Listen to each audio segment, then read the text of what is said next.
Ang inyo pong business ay Leslie's Pastries. So, Yes, nag-start po talaga tayo sa pastries. Actually, nag-start ako with mga fondant cakes, cupcakes. Yan.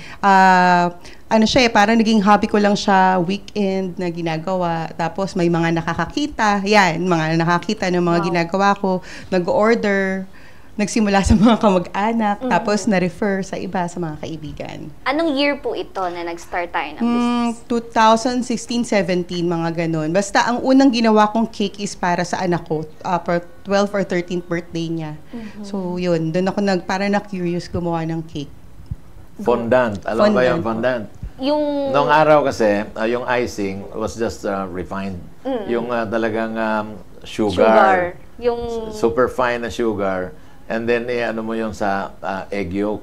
Yung puti ng itlog. Yun. Tapos, ipapahid mo ngayon. Yung fondant, meron pa silang dinadagdag. Para nang sa ganon ay, akala mo plastic ang dating ng fondant icing. Tsaka medyo tumatagal po talaga siya kahit saan siya. Pwede mo iba to. At saka medyo semi-glossy. Siguro, I don't know, baka CNC yung dinadagdag nila or meron din namang mga natural na food grade na water soluble na pag dinagdag mo sa sugar at saka yung white yolk, talagang parang fondant. Ang tinatawag dyan na gum arabic tears. Gum arabic tears is actually from Africa. Yun, water soluble yun. So, magiging maganda yung, may body, baga, hindi brittle yung magiging, magiging icing. So, parang plastic siya. Yan ang fondant. Fondant. Yung inyo pong kaalaman sa pagbe-bake po, lalo na yung mga fondant yan, saan nyo po siya nakuha?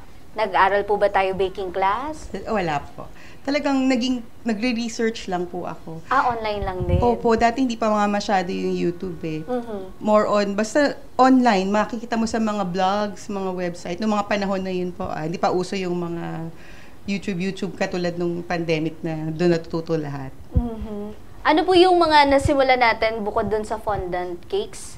Mga cupcakes, mga custom cupcakes, gano'n. Doon ako talaga nagsimula. Tapos, 2020 during the nag-stop kasi ako kasi medyo naging busy na ako with the kids. Pati doon sa business ng husband ko.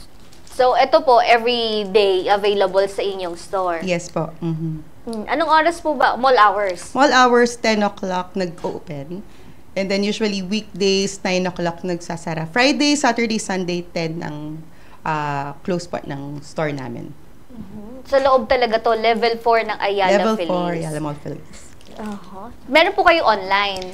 Yes po, meron kaming Instagram and Facebook page. Usually po, dun din po mapasok yung online orders. Tapos, meron din po kami sa GrabFood at saka Foodpanda.